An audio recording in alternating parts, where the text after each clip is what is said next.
My grandmother kept a cedar chest in her attic, the kind that smelled of mothballs and memories. After she passed last autumn, I found myself sorting through yellowed letters and photographs with crimped edges. That's when I discovered this story. Not all at once, mind you, but in pieces. A receipt here, a journal entry there, a photograph of a plain woman standing beside a weathered rancher with eyes that had seen too much. What struck me most was a note on the back of that photograph, written in grandmother's careful Palmer script. Aunt Eliza, sent away as a cruel joke, found her fortune in Texas dust. 1883. The more I dug, the more I understood that the best love stories aren't about beauty or passion.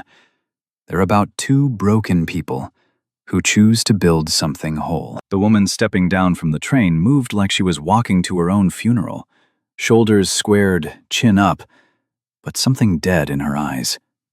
Eliza Moore gripped her carpetbag with both hands, knuckles white against worn leather. The weight of it pulled at her shoulders, too heavy for what little she owned. Her sister's final joke, stones sewn into the lining. She'd discovered them changing trains in St. Louis, but had no scissors to cut them free. The Willow Creek platform stretched empty save for a blue tick hound sleeping in the shade and a man standing by a freight wagon that had seen better decades. Paint flaked off its sides like diseased bark, and baling wire held the left wheel to the axle.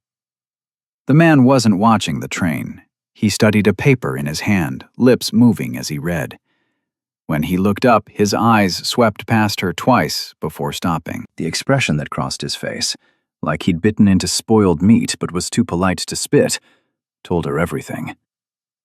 "You Eliza Moore?" She nodded, throat too dry to speak.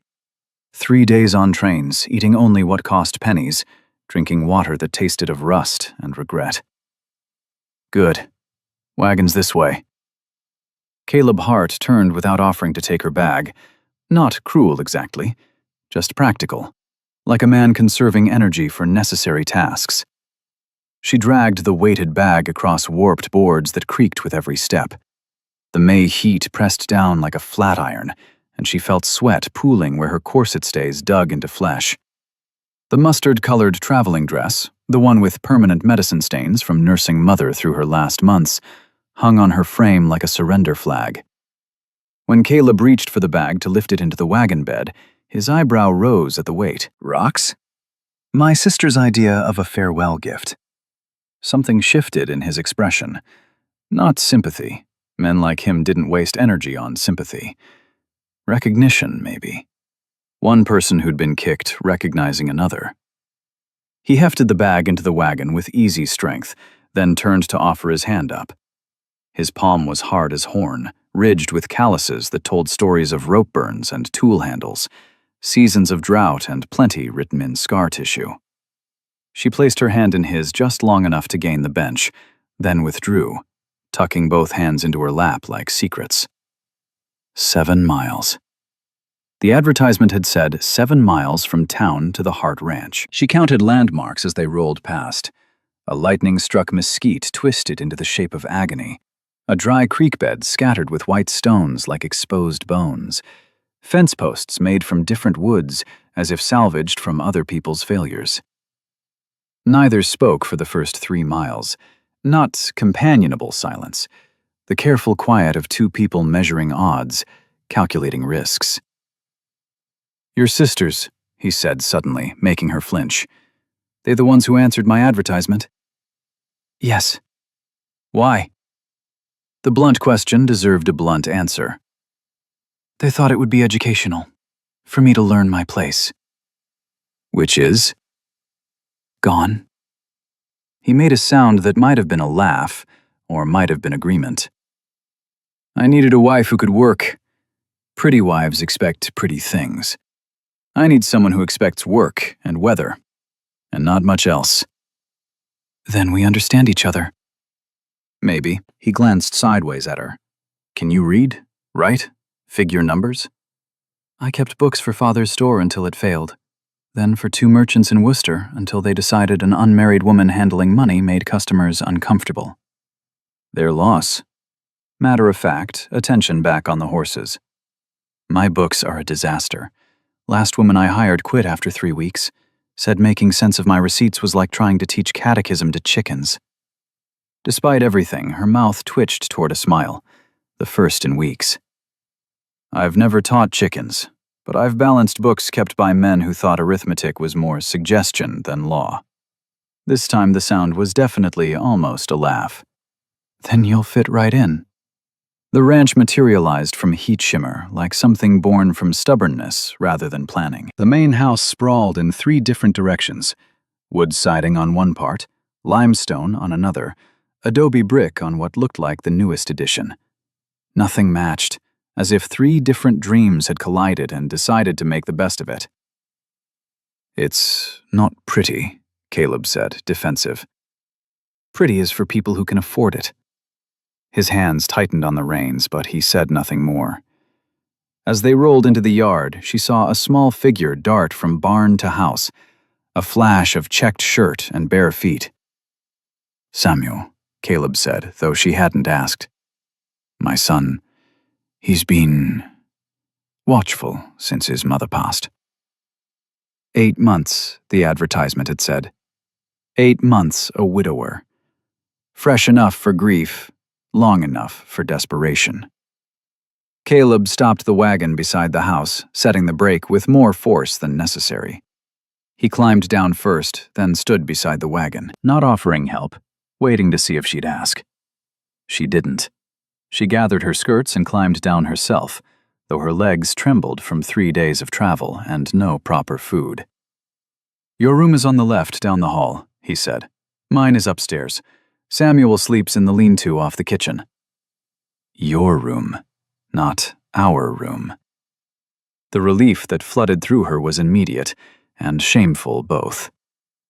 Inside, the house told its story plain. A man trying to hold on to what a woman had made. Everything clean, but not quite right. Curtains hung straight, but sun-faded. Floors swept, but not mopped. The small things that said someone was trying, but didn't quite know how. Kitchen, he pointed.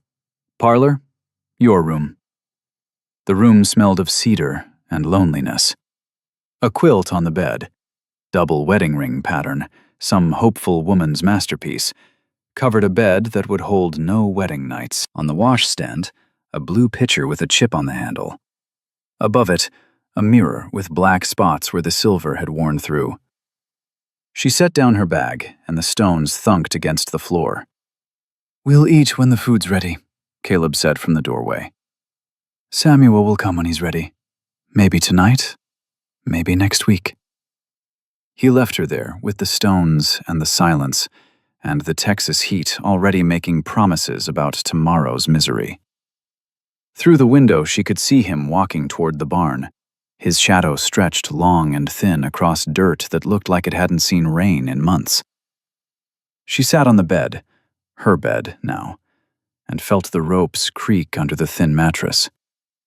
From somewhere in the house came the sound of a child trying not to make sound. Careful footsteps, held breath. I'm not here to replace anyone, she said to the empty room, but loud enough to carry. I'm just here to make myself useful. The footsteps retreated. A door closed, soft as secrets. She unlaced her boots, feet swollen and painful, and noticed a mason jar on the windowsill. 3 yellow roses, the kind that grew wild along creek beds. No note, but the knot holding the string around the jar was the same complicated knot she'd seen on the grain sacks in the wagon. Before we continue, please leave a like and subscribe. Let me know which city you're watching from. Now, let's get back to the story. The rooster's crow scraped against her skull at 4:30. Still dark, but she could hear boots moving overhead. Bed to washstand to wardrobe, 17 steps total. The ceiling boards groaned in a pattern she'd already memorized from lying awake half the night. Her fingers found buttons in the darkness, working up the front of her dress. The corset stays bit into yesterday's bruises from the wagon ride. her stomach cramped. Hunger and nerves twisted together like rope. The kitchen was cold. Adobe walls held night's chill like a grudge. She struck a match, sulfur sharp in her nose, and lit the kindling in the stove. The coffee pot sat on the back burner, yesterday's grounds clumped in the bottom like wet dirt. She dumped them out the back door and heard something scurry away. Rat or rabbit, impossible to tell. The coffee grinder hung on the wall, its handle worn smooth. She found beans in a tin that once held crackers, measured by eye what looked like enough for 2 people who needed to wake up and face hard things. The beans cracked between the plates, releasing oil that smelled like burnt promises. Caleb appeared in the doorway, suspenders hanging loose, shirt half tucked. He stopped when he saw her. "You're up." "Coffee?" She held up the pot. "Bottom shelf. And yes, black. Hot. Present." He moved to the wash basin, working the pump handle. It squealed like something dying, then water sputtered out, rust-colored before running clear. He splashed his face, water dripping down his neck to soak his collar. "How much coffee?" she asked. "Whatever keeps us standing." She poured water into the pot, watching the grounds swirl. The silence stretched tight while the coffee heated. "We need to discuss the arrangement," he said, pulling out a chair. The legs scraped against the floor like fingernails. "I'm listening." "You cook, clean, keep house." He reached up to the high shelf and pulled down another tin. "But mainly, you need to fix this." He upended it. Papers scattered across the table, receipts, bills, scraps with numbers scrawled in pencil. Some had brown rings from whiskey glasses, others were torn, water-stained, barely readable. "The woman who kept these quit, said I'd need divine intervention to sort this mess." She picked up the nearest paper. Cattle sale, $43 paid in March. Another showed payment for fence wire, the date torn away. A third listed supplies from Barnhart's store with arithmetic that made her teeth hurt. "Your bank's been shorting you." Her finger traced the columns. "This says you paid $43, but here they only credited $31. His head snapped up. "You're certain?" "Numbers don't lie. People who write them down do." She was already sorting, her fingers moving without thought, by date, by creditor, by size of the crime. "Where's the ledger?" He stood, reached behind the flour barrel, and pulled out a book that looked like it had been kicked by horses. The cover was stained dark, the spine cracked. Several pages stuck together with something that might have been molasses or blood. She opened it careful as handling eggs. The last entry was 3 months old, written in a shaky hand that suggested exhaustion, or drink, or both. Before that, different handwriting. Careful, feminine. Martha's hand. The entries stopped clean in September of last year. "How long since your wife passed?" The question came out before she could stop it. 8 months. The words dropped like stones. "Samuel wants to know when breakfast is." She looked up. The boy stood in the doorway, thin as winter branches, his father's dark eyes in a softer face. He stayed half hidden behind the frame, ready to run. "What do you like for breakfast?" He looked at his father, then back at her. "Mom made biscuits." "I can make biscuits, but they won't be the same as your mother's." "Why not?" Sharp as accusation. "Because I'm not her. Mine might be harder, or softer. Different flour, different hands, different biscuits. But they'll fill your belly just the same." The coffee pot started its low rumble. She poured 2 cups, then hesitated. "You drink coffee?" she asked the boy. He shook his head. "Milk's in the spring house," Caleb said, "if it hasn't turned." She found a 3rd cup, smaller, with a chip on the handle. Set it on the table between the 2 coffee cups. The boy watched her like she might suddenly turn into something dangerous.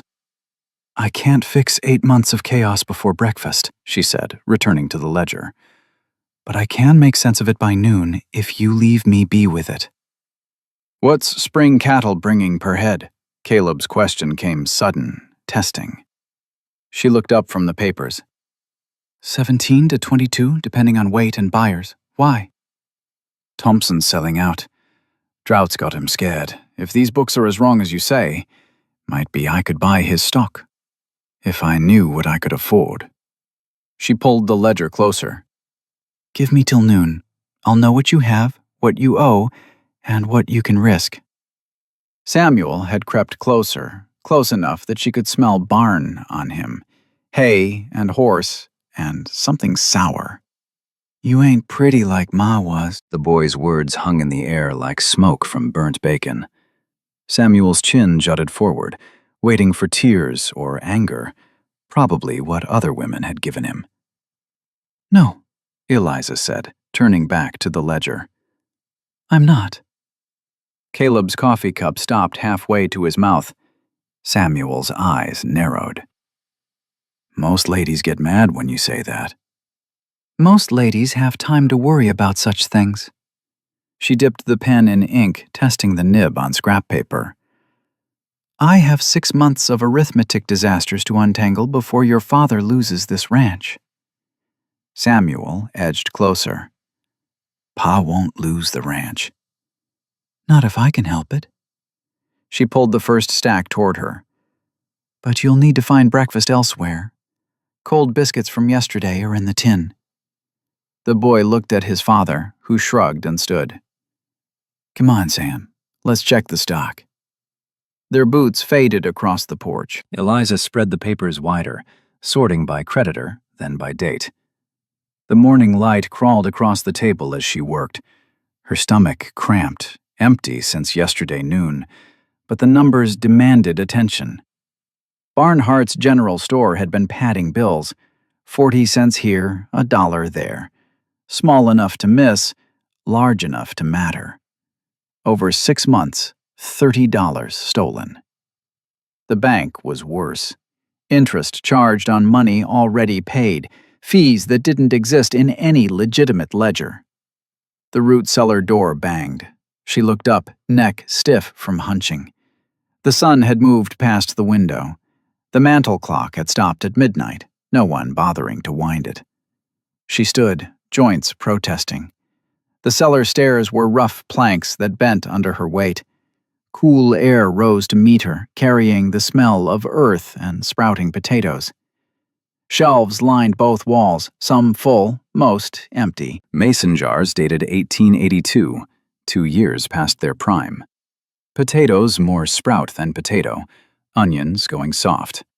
But flour in the bin, cornmeal in a covered crock, salt pork hanging from the beam.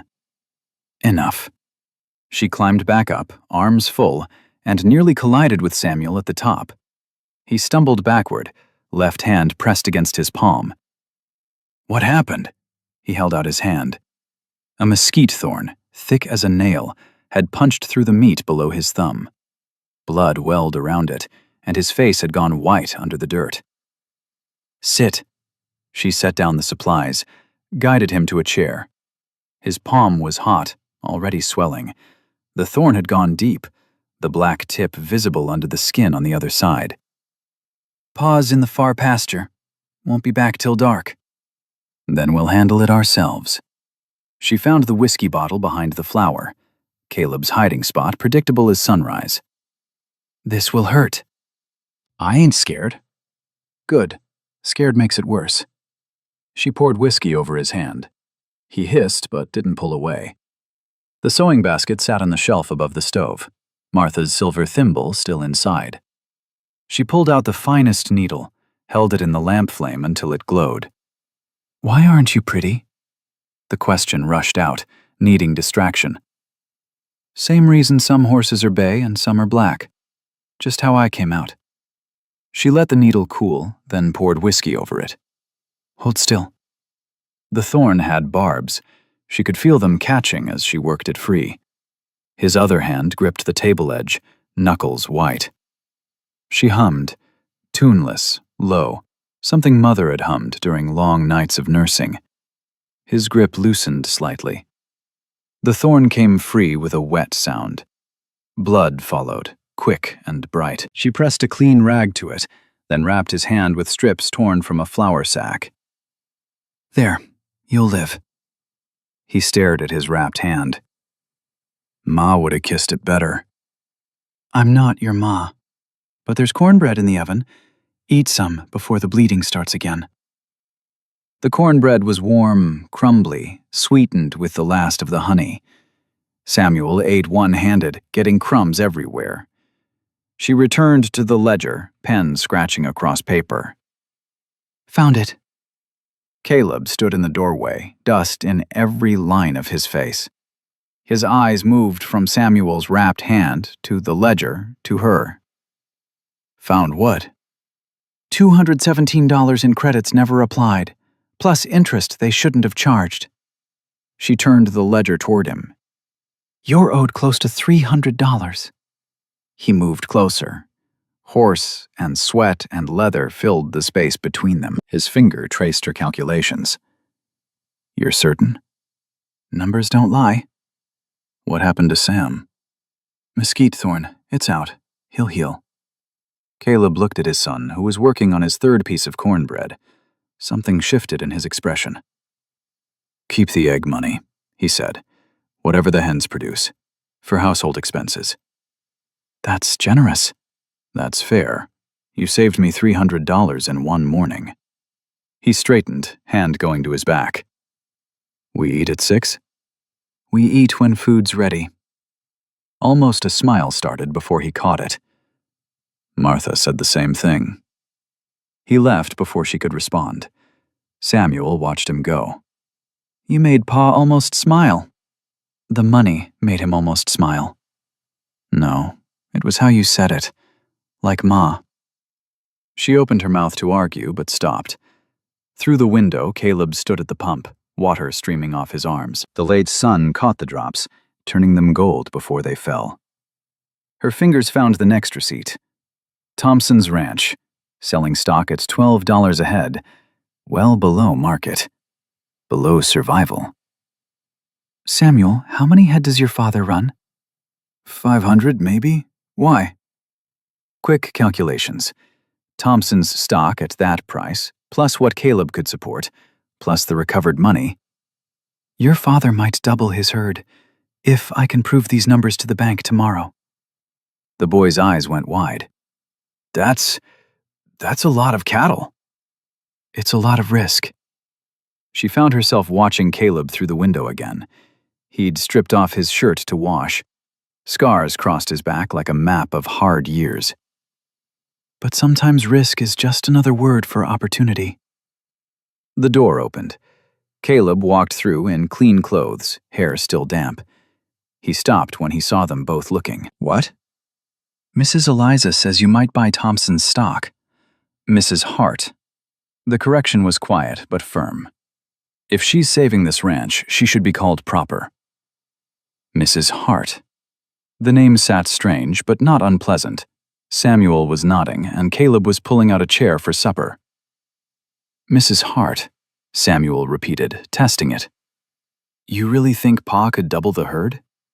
She looked at the boy's hopeful face, then at Caleb's careful expression. "Maybe. But first I need to know something." She pulled the Thompson papers closer, finger stopping under words she'd almost missed.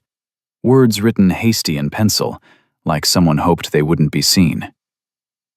"Why is Thompson demanding cash only by Saturday? And why does this say Bank of Willow Creek takes possession if the sale doesn't go through?" Coffee steamed in his cup when Caleb's spurs hit the porch at 4:30. 2 weeks of mornings had trained her body to wake before the rooster. She poured the coffee black into the cracked cup, his favorite, though he'd never said so. Just reached for it first every time. He stopped in the doorway, hair stuck up on the left where he'd slept wrong. The shadow on his jaw had grown familiar as her own face in the spotted mirror. "Thompson's herd settles today." He wrapped both hands around the cup, knuckles still swollen from yesterday's fence work. "Bank takes possession at noon if nobody shows with cash." "You have the money." She cracked eggs into the skillet. The sizzle covered something in his voice. Worry, maybe, or hope. 347 in recovered credits. I verified it with the bank yesterday. Hutchins wasn't happy. Thieves rarely are when caught. She flipped the eggs, edges crisping brown in the bacon grease. His face went purple, then white, then red, like a flag changing colors. The sound that came from him might have been a laugh. Short, surprised. Samuel appeared in the doorway, drawn by the unusual sound. His hair stuck up exactly like his father's, same side and everything. Pa laughed. Pa's coffee is ready on time. Caleb's voice was rough, but something soft lived in his eyes. Worth celebrating. Samuel slipped into his chair, the one closest to the stove. His wrapped hand had healed to pink scar tissue. He reached for the biscuits with both hands now, no hesitation. Mrs. Hart, will you teach me letters today? She'd been teaching him already. Every evening after supper, while Caleb worked leather or mended harnesses, the boy absorbed words like drought soil taking rain. After morning chores. But Pa needs help with the Thompson herd. Then after evening chores. Learning doesn't stop because work increases. Caleb stood, chair scraping. Boy's right, though. I'll need him today. Maybe you could... He stopped, working his jaw like he was chewing something bitter. Could what? Come with us. To town. For the sale. The words came fast. Need someone who understands the numbers. Make sure Hutchins doesn't try anything else. Samuel's fork stopped halfway to his mouth. Her hand paused on the coffee pot. They hadn't been to town together since that first day. The books need updating, and we're low on supplies. Kill two birds, then. He was already moving toward the door. We leave in an hour. The wagon ride was different this time. Samuel sat between them, bouncing with each rut, chattering about which cattle were smart and which were mean. His shoulder bumped hers when the wheels hit holes. She didn't pull away. That one there. Samuel pointed at a stringy longhorn. That's Devil's Rope. Got tangled in wire as a calf. Pa had to cut him free. Creative naming. Pa names things what they are, Caleb said. That heifer there with one horn broke? That's Foxglove. Smallest calf you ever saw. Didn't think she'd make winter. Martha named her, Samuel added. Said anything that fought that hard deserved a beautiful name.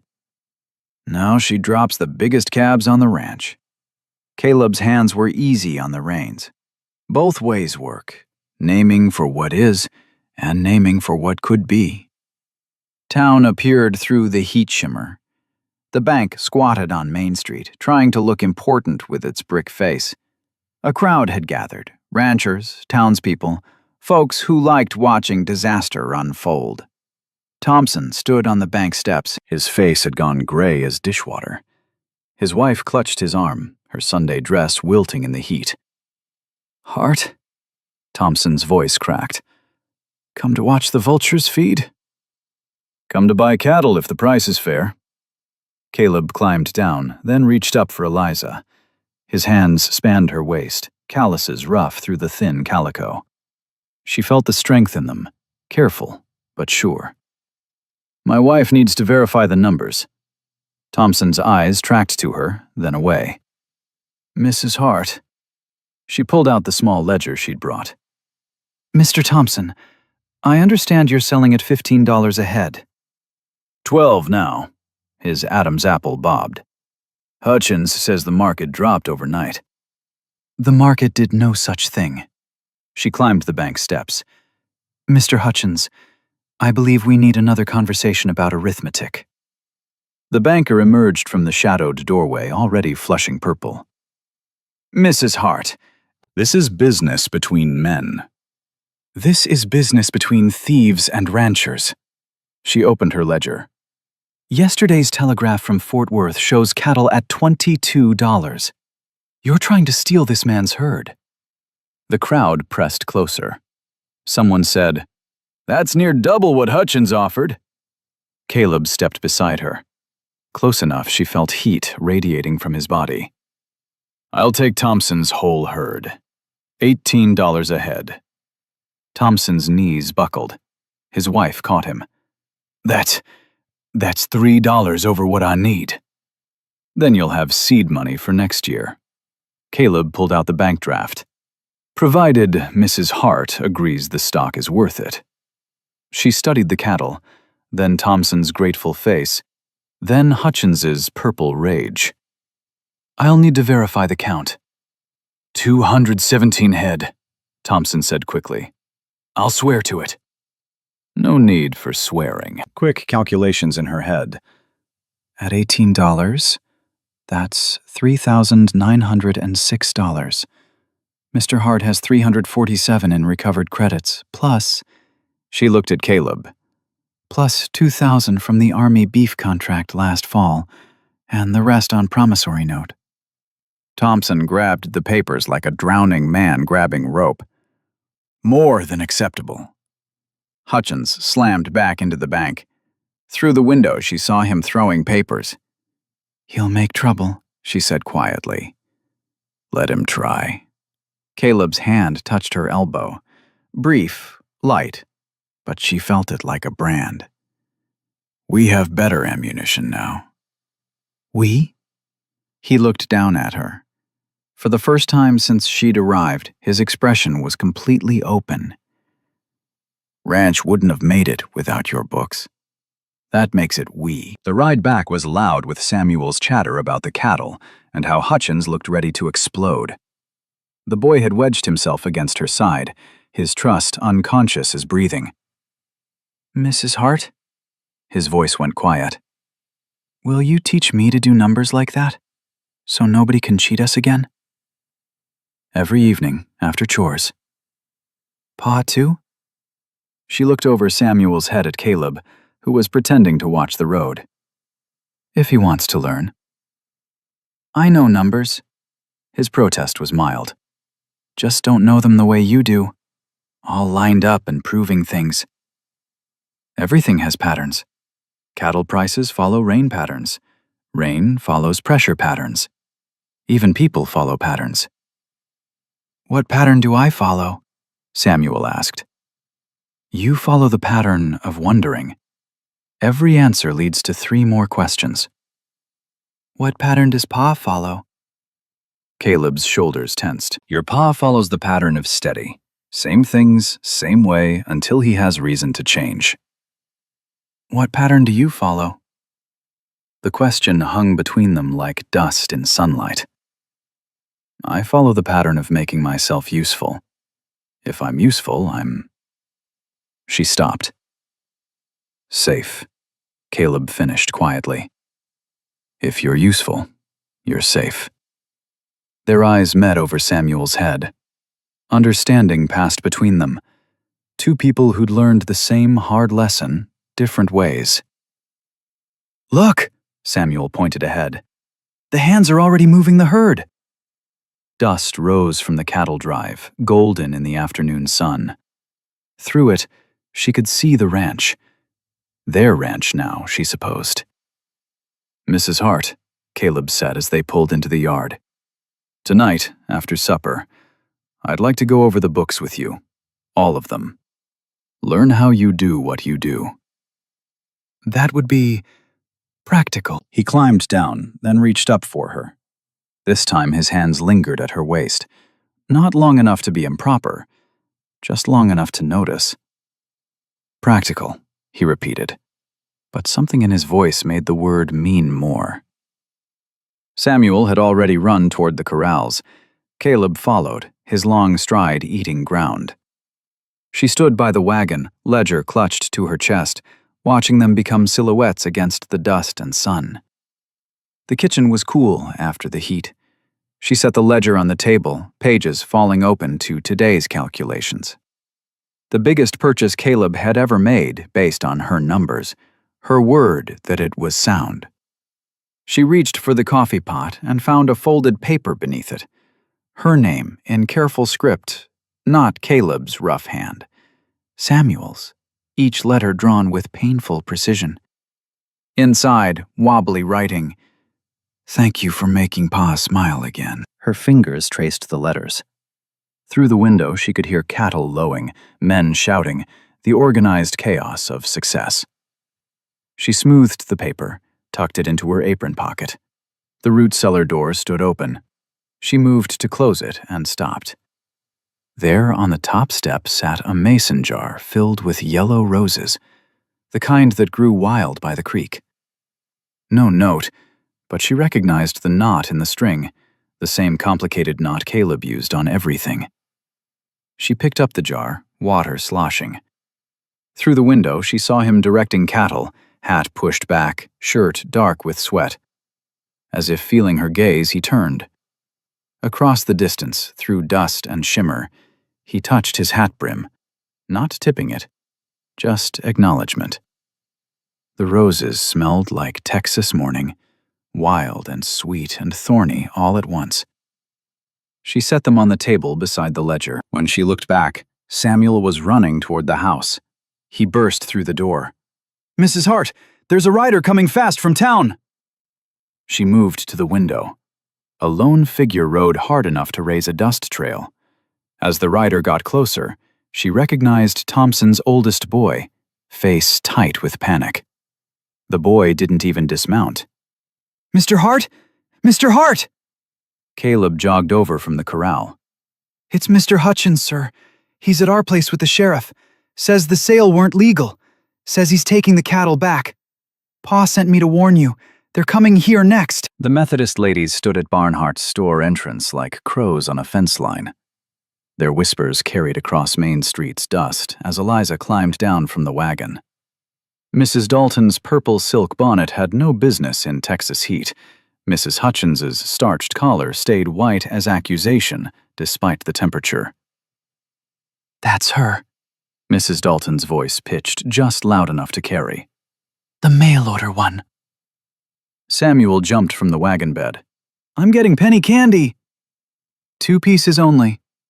Eliza straightened her dress, the brown calico that hid dust and sweat stains well.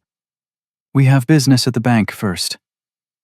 Caleb tied the horses to the post, his movements sharp with contained anger. Jake Thompson's warning from 3 days ago still sat between them like a loaded rifle. "Ladies?" Caleb touched his hat brim as they passed. Mrs. Hutchins stepped forward, blocking their path. "Mr. Hart, how—" "Interesting to see your new arrangement in town."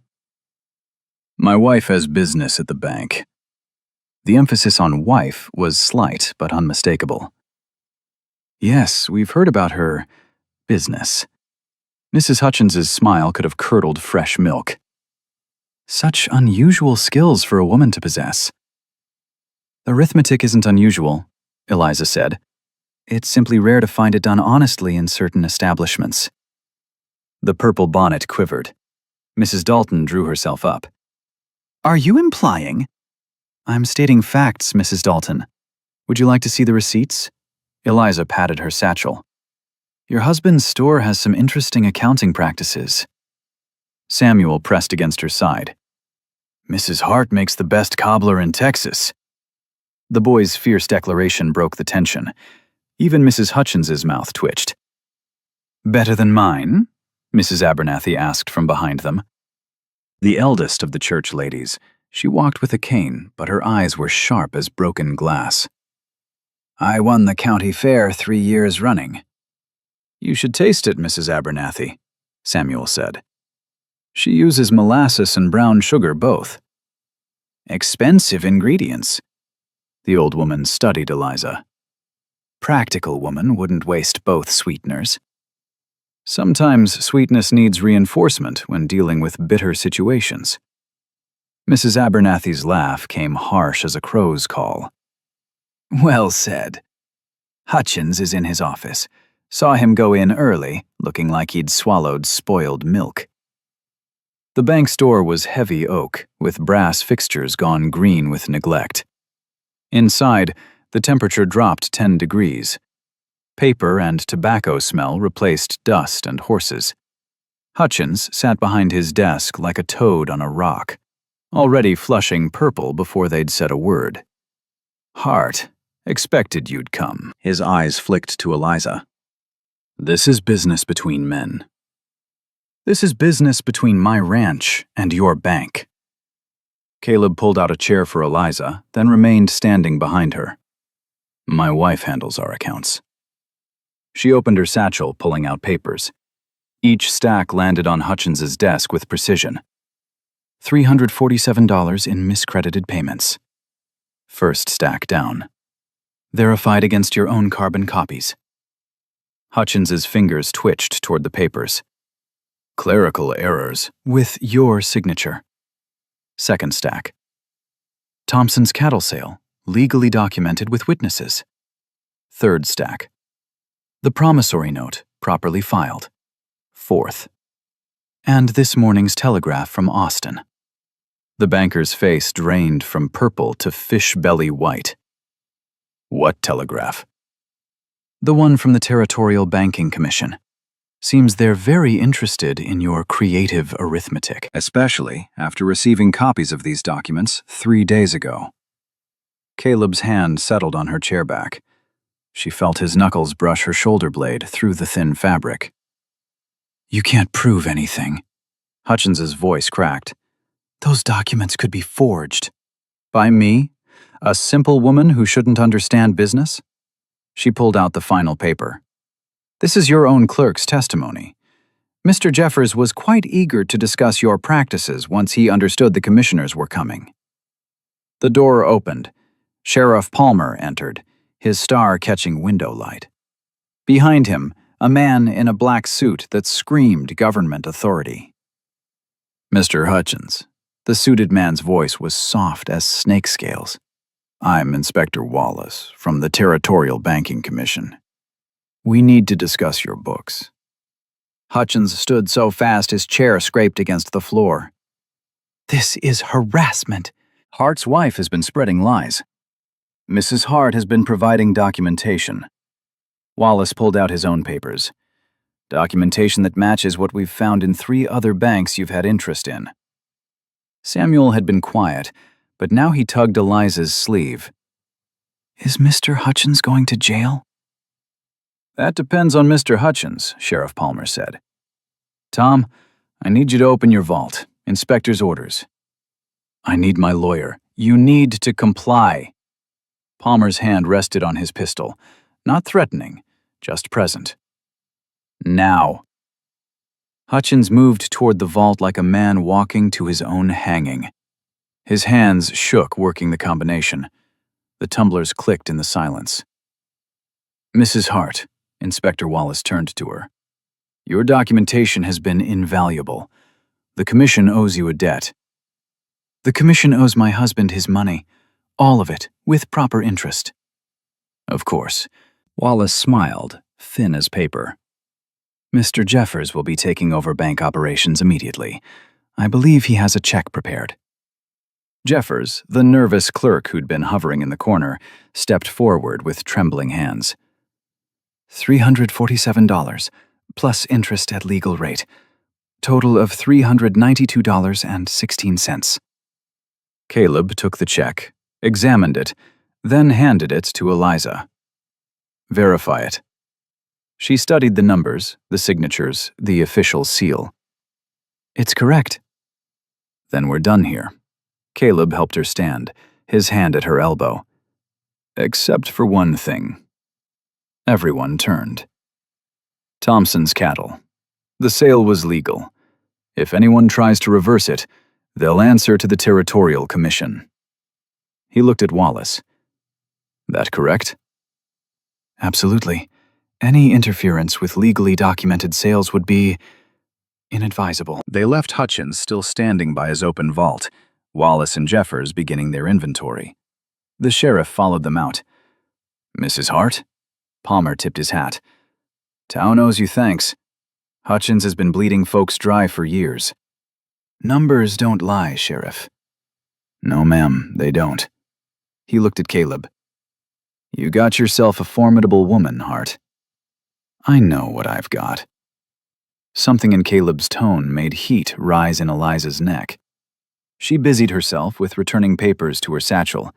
Samuel had been patient, but now he exploded into motion. "Can I get my penny candy now, please?" "You've earned it." Eliza pulled 2 pennies from her pocket. "Get an extra piece. We're celebrating." The boy ran into Barnhart's, nearly colliding with Mrs. Dalton coming out. The purple bonnet was askew, her face matching it.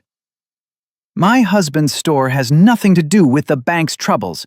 "Check your receipts, Mrs. Dalton, especially the fabric ones. You've been paying 30% over wholesale." The woman's mouth opened and closed. Behind her, Mrs. Abernathy cackled. "About time someone taught these thieves arithmetic." The wagon waited in the sun. Caleb checked the harness while Eliza climbed up, not waiting for help. She'd learned to manage her skirts and the height. Samuel emerged with a paper bag clutched to his chest, red candy staining his mouth. "Mr. Barnhart says his prices are dropping tomorrow. Says Mrs. Hart showed him the error of his ways." "Mrs. Hart showed him the commission was coming for him next," Caleb muttered, but his eyes crinkled at the corners. The ride out of town felt different. People watched from doorways. Mr. Peterson from the feed store actually waved. Mrs. Abernathy stood on the church steps and raised her cane like a salute. "They're looking at us," Samuel said around a mouthful of candy. "They're looking at your Mrs. Hart, the woman who took down the biggest thief in the county with nothing but a ledger and a telegraph machine." "And receipts," Eliza added. "Never underestimate receipts." Samuel leaned against her arm, sticky fingers leaving prints on her sleeve. "Will Mr. Hutchins really go to jail?" "That's for the commission to decide, but he won't be stealing from ranchers anymore." "Good. He tried to steal Mr. Thompson's ranch. That ain't right." "Isn't," she corrected automatically. "And no, it isn't right." The road stretched ahead, heat making the distance dance. Caleb handled the reins loose and easy, shoulders relaxed for the first time in days. The check sat in his shirt pocket. She could see its outline through the fabric. "That money," she said. "It's enough to get through summer without selling stock." "It's enough for more than that." He glanced sideways at her. "Enough to fix the house proper. Maybe add that second well we've been discussing." "We haven't discussed a second well." "We're discussing it now. Unless the books wouldn't support it." Quick calculations in her head. "With the cattle sale to the army in September, and if beef prices hold, we could afford the well and winter feed both." "We." He said the word like he was tasting it. "You keep saying we." "You said it first, at the bank." "So I did." The wagon wheels creaked in the quiet. "Martha always said you and yours, never we, even at the end." Samuel had gone still between them. "People say what they feel," she said carefully. "Words follow the heart, even when the mind tries to direct them elsewhere." "What's your heart directing, Mrs. Hart?" Samuel's sticky fingers found hers, squeezing. "My heart's directing me toward that second well. The practical location would be near the east pasture." Caleb laughed. Really laughed. Rich and unexpected as summer rain. "Practical. You're the most practical woman in Texas." "Is that an insult or compliment?" "It's a fact. Like your receipts." The ranch appeared through the dust. Not just a place she'd been sent to as punishment anymore. The cattle in the far pasture were theirs. The land stretching to the horizon was theirs. "Mrs. Hart," Samuel said, "there's another rider coming." From the east this time. The horse was lathered with sweat, the rider bent low. As they got closer, she recognized the bay mare from the Colson ranch. "That's Ben Colson," Caleb said, tensing. "His wife's pregnant, due any day." The rider pulled up hard, face tight with panic. "Mr. Hart, we need Mrs. Hart. Ma's baby's coming wrong and the midwife's drunk." Eliza's stomach dropped. "I'm not a midwife." "You helped birth calves last week. Ma says any woman who can turn a breeched calf can help. Please, she's been laboring since yesterday." Caleb was already turning the wagon. "Samuel, run to the house. Get the medical box and clean linens." "Why the rifle, too?" Eliza grabbed the seat as the wagon lurched. "Comanche territory borders Colson's ranch. A woman screaming can bring curious visitors." He snapped the reins. "You really helped with those calves?" "I held the lantern while you worked." "You did more than that. You saw what needed doing." Samuel ran from the house with supplies. Caleb barely stopped before the boy threw everything in back and scrambled up. "I'm coming too!" "No. I can help!" "I helped when the Hendricks baby came." Eliza looked at the boy's determined face. "He comes. We might need every hand." They heard the screaming before they saw the house. Long, ragged sounds that made the horses shy. The Colson cabin was small, 2 rooms with a lean-to. Children huddled on the porch. "Samuel, keep them outside," Eliza ordered, grabbing the medical box. Inside, the smell hit first. Sweat and blood and fear. Sarah Colson lay gray-faced on the rope bed. The midwife sat in the corner with a bottle. "The baby's stuck," Sarah gasped. Eliza washed to her elbows in the cold basin water. The baby was turned wrong. She could see it in how Sarah's belly sat. "How long since your water broke?" "This morning, maybe longer." Eliza's hands found the problem. "Breech, but not feet first, side-lying." "Can you turn it?" The same question about the calf. The same answer. "I can try." The post-rider appeared at noon when the heat made the horizon shimmer. Eliza stood at the kitchen window, hands deep in bread dough, watching the figure grow from speck to shape to man. The dough stuck between her fingers as her kneading slowed. Letters from Massachusetts meant trouble. Always had. Samuel burst through the back door. "Rider coming. Maybe it's the army contract." "Maybe." She forced her hands back to work. The rider was close enough now to see leather saddlebags, sweat darkening his horse's flanks. Caleb emerged from the barn, wiping grease from his hands. He met the rider at the gate, took something, then stood there holding it while the man rode toward Thompson's place. Even from the kitchen, she could see how Caleb's shoulders changed as he looked at the envelope. He walked toward the house, slower than she'd ever seen him move. "Letter for you," he said from the doorway. Massachusetts postmark. Her sister's elaborate script spelling Mrs. Eliza Hart with unnecessary flourishes. Mother's rose wax seal, the one Charlotte had claimed after the funeral. "I'll read it later." She turned back to the bread. "Might be important."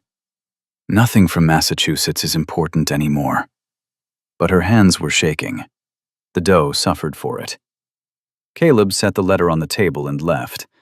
Samuel lingered. "Is it from your family?" "I don't have family. Just people I used to share a house with." Samuel moved to stand beside her. "Pa says family is who shows up when the barn catches fire." "Your pa's a smart man." She shaped the dough into loaves, steadier with the boy beside her. "Our barn caught fire 2 years ago, during harvest. Neighbors came, even Mr. Hutchins before he turned mean. They formed a bucket line from the creek." "Did they save it?" "Most of it. Had to rebuild the east wall." He picked at a splinter in the counter. "Ma was already sick. She sat in a chair directing where to throw water." The letter sat on the table like a dead thing. She could feel it pulling at her vision. "I have to check the hen house," Samuel said. "But I'll be close." Smart boy. Giving her privacy but staying within earshot. She waited until his footsteps faded, then wiped her hands on her apron. The rose wax broke with a small crack. Charlotte's perfect handwriting filled the page. "Dearest Eliza, we trust this letter finds you well situated in your new circumstances. The family has wagered on how long you'll last in that savage place. I give you 3 months. Margaret says 2. Father refuses to participate, but mentioned your room has already been converted to storage." The words blurred. She blinked hard. We've told everyone you've gone to serve as a missionary teacher. Kinder than the truth, that we finally found a way to dispose of our embarrassment. The advertisement was Margaret's idea, though we all found it amusing. Sturdy woman seeking marriage. As if anyone would want sturdy when they could have beautiful. Your cowboy is surely regretting his purchase by now. Men want wives they can show off, not ones who look like draft horses. How long before he sends you back? Or perhaps he'll simply abandon you there. Do right when you admit defeat. We've prepared your old position at the mill. They're always looking for women too ugly to distract the male workers. Your loving sister, Charlotte. P.S. We included a gift in your trunk to remember us by. Hope you enjoyed carrying it. The stones. The extra weight in her carpet bag. Her knees gave out. She sat hard on the floor, back against the wall. The sobs came from somewhere deep, ugly sounds that hurt coming up. She pressed her hand over her mouth, but they escaped anyway. Mrs. Hart? Samuel's voice from the doorway, then his feet running.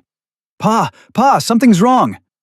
She tried to stand, to compose herself, but the tears wouldn't stop. Months of holding them back, of being practical and useful. All of it crumbled like the wax seal. Boots on the porch. Caleb filled the doorway, taking in the scene. He saw the letter and his face went dark. Samuel, go finish your chores. But, Pa! Now! The boy ran. Caleb crossed the kitchen in 2 strides, dropping to one knee beside her. He took the letter, his jaw tightening as he read. Pack of vipers. Then louder. They don't deserve your tears. They're right, though. The words came broken.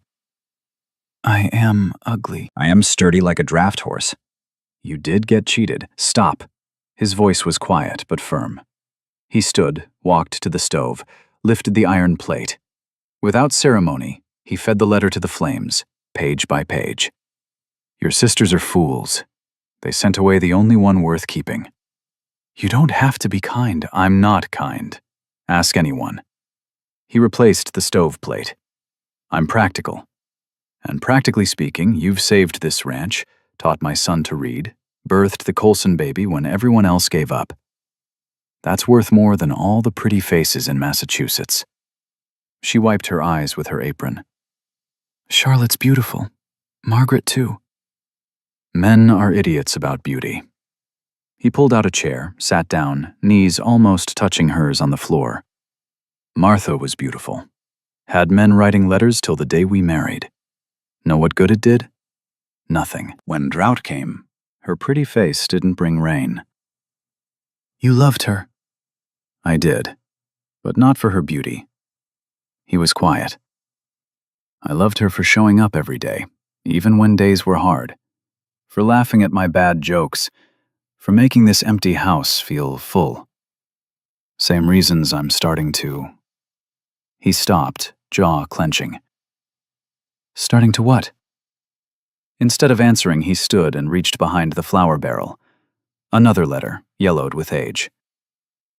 Martha's cousins wrote this after she died. He handed it to her. Read it. The letter was short, written in harsh scratches. The family wants nothing more to do with Samuel. Martha's unfortunate choice to marry beneath her station has consequences. The boy is your responsibility. Don't contact us again. They called Samuel unfortunate, Caleb said. My boy, who's worth 10 of them. Eliza stood slowly. Why show me this? Because family can be wrong. Blood can be cruel. And sometimes the best thing is getting sent away from people who can't see your worth. The bread dough had overproofed, spreading across the counter. She began shaping it again. They were so cruel growing up. Every day reminders that I was the ugly one. Were they always beautiful? Always. Charlotte came out perfect as porcelain. Margaret, too. Then me. All angles and too tall, and hair that wouldn't curl. My ma used to say God makes some people beautiful and some people useful. He moved beside her at the counter. Guess which ones survived Texas? Despite everything, she almost smiled. Your mother sounds wise.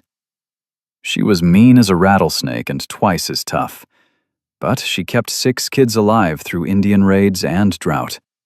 Nobody wrote poems about her face, but they named a creek after her. Connie's Creek runs through our east pasture. What was her name? Constance. Samuel's middle name is Constantine, after her. Samuel Constantine Hart. She tested the name. Strong name. For a strong boy, who's probably listening at the door. Am not, came from just outside. Come in then. These loaves need the oven. Samuel slipped inside, face worried. You were crying. Yes. Because of the letter? Yes. Pa burned it. Yes. The boy considered. Good. Things that make you cry should burn. He said it with such certainty that both adults looked at him. Ma used to cry over letters from her cousins. Pa burned those too. Caleb's hand settled on Samuel's shoulder. Your ma was wise about most things. She was wise about Mrs. Hart, too. The boy pulled something from his pocket, folded paper, worn soft. She wrote this before she died. Did to give it to whoever came next. Eliza's hands stilled. Caleb went very quiet. You never told me, he said carefully. Ma said wait until I was sure. Samuel held out the paper to Eliza. I'm sure now. Martha's shaky handwriting filled the page. To the woman who comes after. He won't say it, but he needs you. Not for cooking or cleaning. He can manage. He needs someone who sees him clear and chooses to stay anyway. The boy needs a mother who'll love him for himself, not as my echo. This ranch needs someone practical enough to save it. Be patient with them. They show love sideways, through fixed fences and coffee ready at dawn. Don't try to be me. Be yourself. Martha Hart. The kitchen went silent except for fire crackling in the stove. She knew she was dying, Caleb said roughly. Spent her last weeks writing letters. She loved you both very much. She was practical about love. Said feelings were nice, but actions mattered. He took the bread pans from her. Like making bread when you're sad. Or teaching a boy letters when exhausted. Or saving a ranch with arithmetic and courage. Samuel pressed against her side. Will you write your sisters back? No. Good. We're your family now. Simple as stating weather. Caleb slid bread into the oven, heat washing over them. Boy's right. You're ours now. If they want you back, they'll have to fight us. I'm not worth fighting over. Mrs. Hart, you're worth an entire war. The intensity made her step back. Her heel caught a loose board. His hands caught her waist, steadying her. For a moment they stood frozen, his hands spanning her waist easily, calluses rough through thin calico. Pa? Samuel said urgently. Another rider coming. From the west. Caleb's hands dropped. He moved to the window, tensing. That's Joe Martinez from the Circle J, riding hard. The rider pulled up in a cloud of dust, horse blowing hard. Hart! We need help! Drought's got the Morrison place bad. Their well's gone dry and cattle are dropping. The grass crunched under Eliza's boots like broken glass.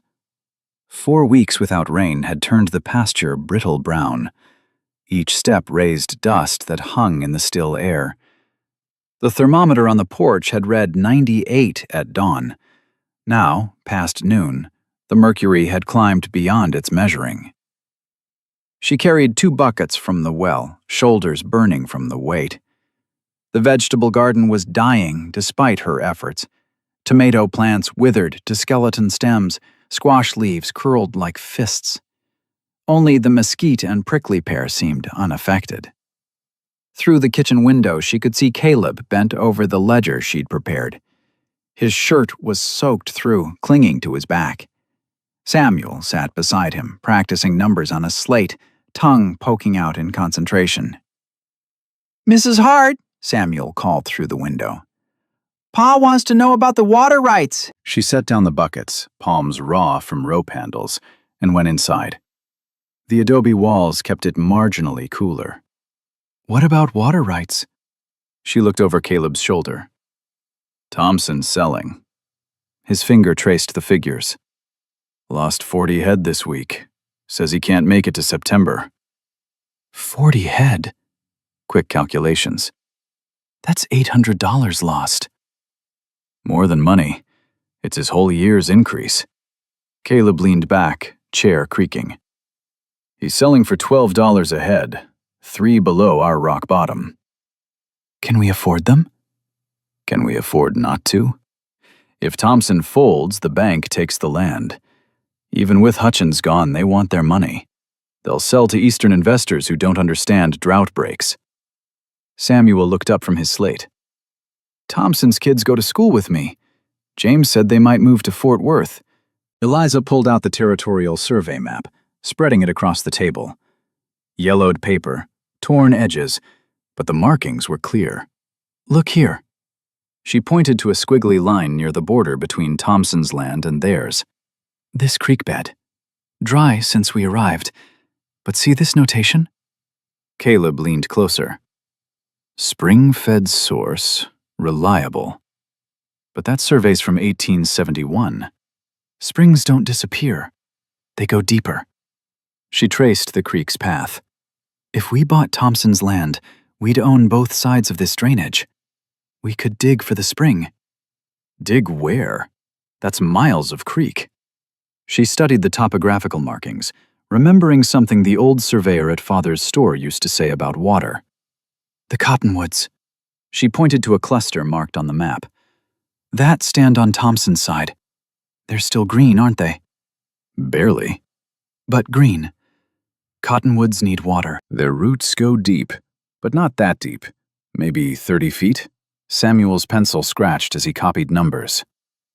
30 feet's not so far. The Hendricks dug 40. "Cost them $200, Caleb said. We'd need Thompson's land and drilling money. That's $1,900 for livestock at his asking, $200 for land if the bank's desperate, $200 for drilling, $50 for pipe." Her pen moved across paper. $2,350 total. "We have $1,800 from the Army advance." "And $500 in the emergency fund." Caleb's head came up sharp. "How do you know about that?" "Coffee tin behind the grain sacks in the feed room. Martha's handwriting on the label." She met his eyes steady. "I do inventory, remember?" Something shifted in his expression, surprise mixing with what might have been respect. "That's for absolute disaster." "This is disaster. Just the slow kind." She pulled out the receipt book. "We're spending $12 weekly on hauled water. In 6 weeks, that's more than failed drilling costs." "If we fail, we lose everything." "If we don't try, we lose everything anyway. Just slower." The kitchen went quiet except for a fly buzzing against the window. Sweat trickled down her back, making her dress stick. "You really think there's water?" Caleb's voice was careful. "Those cottonwoods know something." She stood, moving to the water bucket. "Thompson's giving up 3 feet from gold." Samuel piped up. "Ma used to say God puts answers in plain sight." Caleb stood abruptly. "I'll ride to Thompson's. If we're doing this, needs to be today." "Take the emergency money." Eliza went to the pantry, reaching behind the flour barrel. "And this." She pulled out a cloth bag heavy with coins. Caleb's eyebrows rose. "Egg money and household savings." She pressed it into his hands. $43.60. "Eliza," her given name stopped her breath. "This is your escape money." "Escape to where?" She gestured toward the window. My sisters made it clear I'm not welcome. This ranch is my home. Its survival is my survival. His hands closed over hers on the bag. They stood that way, his calluses rough against her knuckles. "Pa," Samuel said urgently, "look outside." They turned. The western horizon, usually sharp as a blade, had gone soft and purple, clouds building like stacked cotton. "Don't get hopeful," Caleb warned, but his voice betrayed him. "Seen clouds build and blow over a dozen times this month." This is different. She could feel it. Pressure change, heaviness that hadn't been there an hour ago. The barometer this morning was falling. You check the barometer? Every morning. Martha kept notes in the almanac. August rains come after pressure drops below 29.8. This morning was 29.7. Caleb grabbed his hat. "I'm going to Thompson's. If rain comes, he might change his mind." "Take Samuel. He can ride back with news." "I want to stay," Samuel protested. "Go with your father. I need to position barrels under the eaves anyway." They rode out, horses kicking up dust that hung in thickening air. She watched until they disappeared into heat shimmer, then turned to study the clouds. Building higher, darker at bottom. Temperature hadn't dropped, but the quality of heat had changed, dry oven to wet blanket. She dragged barrels from the barn, positioning them under drain spouts. Her dress was soaked through by the third barrel. Wind picked up, not cool but moving, carrying the smell of rain from somewhere far. Thunder rumbled, so distant it was more felt than heard. She counted. 1 Mississippi, 2 Mississippi, the way Father taught her. 20 seconds to lightning. 4 miles out. The chickens clustered near their coop. Horses in the corral faced the approaching clouds, nostrils flared. Even the milk cow was lowing, pacing. Thunder again, closer. 15 seconds. 3 miles. She secured barn doors, brought washing in, moved the good saddle inside. Each task automatic, learned from Martha's notes. Through the window she saw riders approaching fast. Not just Caleb and Samuel, but a whole group. Thompson with them, his wife on the wagon seat, children in back with furniture. Caleb dismounted, running. "Thompson's barn roof is gone. Wind took it clean off. They're sheltering here." Wind? She looked at the clouds, now towering like mountains. This isn't just rain. No. His face was grim. "Help me get everyone inside." The Thompson children tumbled from the wagon, 5 of them, ages 3 to 12. Mrs. Thompson, Sarah, was pale but directing them efficiently. "Root cellar," Caleb ordered. "Now!" "But the rain." "Look at the clouds." She looked. The bottom was rotating, slow and purposeful as a mill wheel. Her stomach dropped. "Cyclone?" "Maybe." "Everyone in the cellar." They herded children down the rough steps. Small space for 11 people. The youngest Thompson child was crying. Samuel pressed against Eliza's side. "Just wind," she told them, though her voice shook. The roar started like a distant train. Temperature dropped 20 degrees in seconds. Through the door crack, the sky had gone green as old glass. "Everyone down low! Cover your heads!" She pulled Samuel against her, covering him. Sarah did the same with her youngest. The roar grew, rattling shelves, mason jars dancing. Then pressure changed. Ears popped. The cellar door ripped away, shrieking. She glimpsed the funnel, a gray-black rope connecting earth to sky. The house groaned. Windows shattered above like gunshots. Something heavy hit the floor overhead. Children screaming, but she couldn't hear them over the freight train roar. Caleb's arms came around her and Samuel both, pressing them into the corner. His chest solid against her back, breath hot on her neck, heart hammering through his shirt. Time stretched. The roar peaked, vibrating in bones, then gradually fading, moving away. Silence after was almost as terrifying. "Is it over?" Samuel's voice muffled against her dress. "Stay down. Wait." They waited. She counted to 100 twice. Finally, Caleb loosened his grip. "I'm going to look." He climbed what remained of the steps. Sunlight streamed through. Too much sunlight. "The roof's gone. Part of the west wall, too." She climbed up behind him, Samuel clinging to her hand. Where the kitchen had been was now open sky. The stove sat untouched, bread still in the oven, but the wall behind was gone. Ledger pages impaled on exposed nails. "The barn?" Thompson asked, helping his family up. They walked outside, glass crunching underfoot. Barn stood, barely. Roof damaged, but holding. Chicken coop gone entirely, feathers like snow. But corrals held, horses wild-eyed, but safe. "Look!" Samuel pointed west. The funnel was visible in distance, moving away across the plain. At its base, darkness, dirt, debris, pieces of lives. "It missed Thompson's place," Caleb said quietly. "Came straight between our ranches." "The cottonwoods," Eliza breathed. The stand marking the hidden spring was gone, twisted from earth.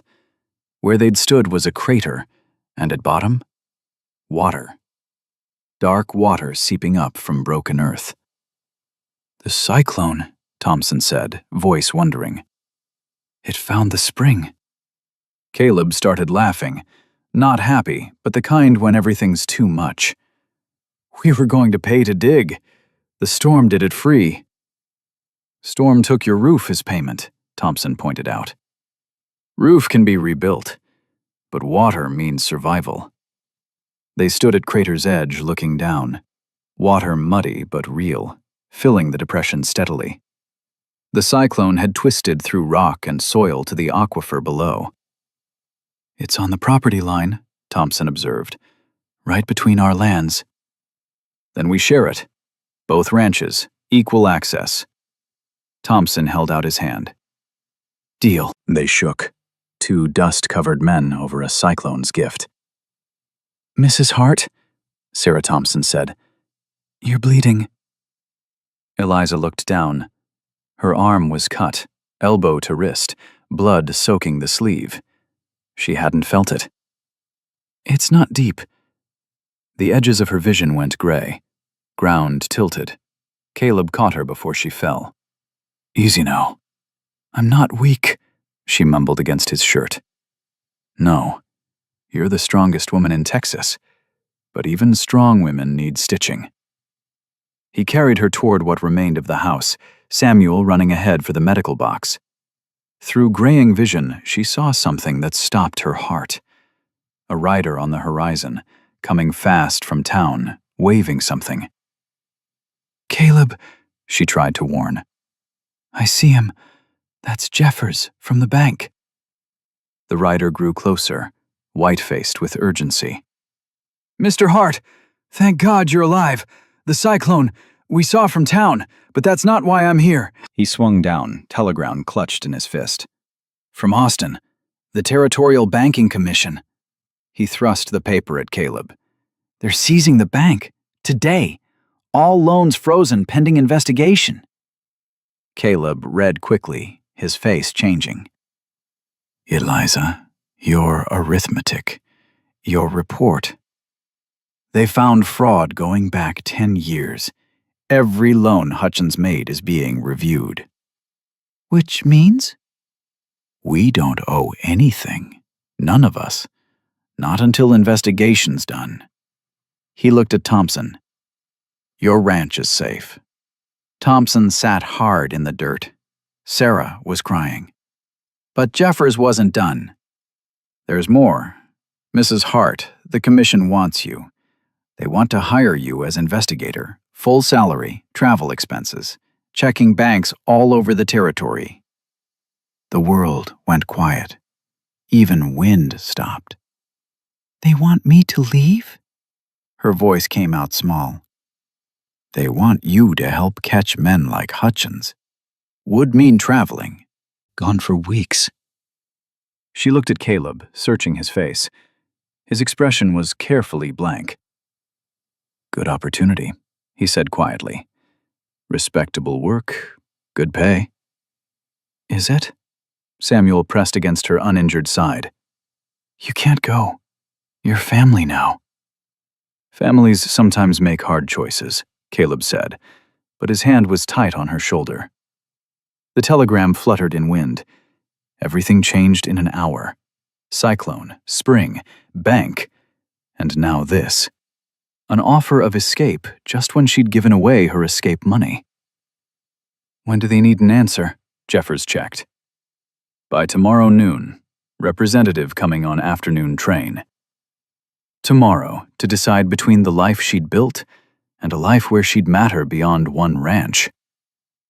"Mrs. Hart needs medical attention," Caleb said firmly. But as he helped her inside, she caught his expression when he thought she wasn't looking. Fear, raw and real as the cyclone. He was afraid she'd leave. The new pump handle squealed like rusted hinges, but water flowed clear and cold. Eliza worked it steady, her arm still tender where the cyclone's gift had marked her 6 weeks ago.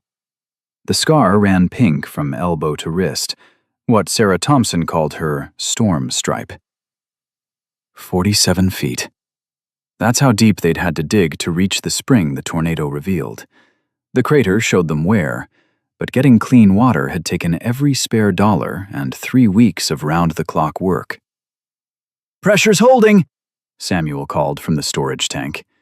"3/4 full."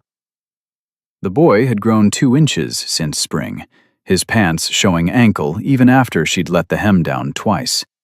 He moved different now, sure of himself, belonging to the land instead of just living on it. Caleb emerged from the new pump house, wrench in hand, grease streaking his jaw. September's sun caught the silver starting at his temples. "Flow rate steady. Tank should fill by noon." He wiped his hands on a rag that only spread the grease. "Then we can open the irrigation channels." "Thompson's crew is ready on their side." She released the pump handle, flexing her fingers. 30 head waiting for water." "We've got 50. He moved beside her, looking at the channels they'd dug. "Never thought I'd see irrigation on Heartland." "Never thought you'd have a business partner either." "Lots of things I never thought." Weight in his voice she couldn't read. Horses approaching from the north, 5 riders. Ben Colson led them, his wife's baby in a sling across his chest. "Hart! Mrs. Hart! Heard the water's flowing." "As of this morning?" Pride straightened Caleb's shoulders. "Spring-fed, like the survey said. What'll it cost for access?" Hendricks stayed mounted, doubt clear as sunburn. "Same as Thompson," Eliza said. $1 per head monthly for water rights. Half price if you help maintain channels." "Dollar's steep." "Dying's steeper." She pulled out her ledger from the pump house. "I can show you the breakdown." "No need, Mrs. Hart." Colson shifted the baby, who was starting to fuss. "We trust your numbers." The baby's cry grew louder. Without thinking, Eliza reached out. "May I?" Colson passed Emily over, the infant born that terrible night in their kitchen. The baby settled against Eliza's shoulder, tiny fingers catching her collar. "She remembers you," Sarah Colson said, riding up beside her husband. "You were first to hold her." She was eager to arrive. Eliza swayed slightly, the motion automatic. "Weren't you, little one?" Caleb watched her hold the baby, something unreadable crossing his face. Samuel had wandered over, peering at Emily's scrunched face. "She's still ugly," the boy announced, "but better than before." "Samuel Hart."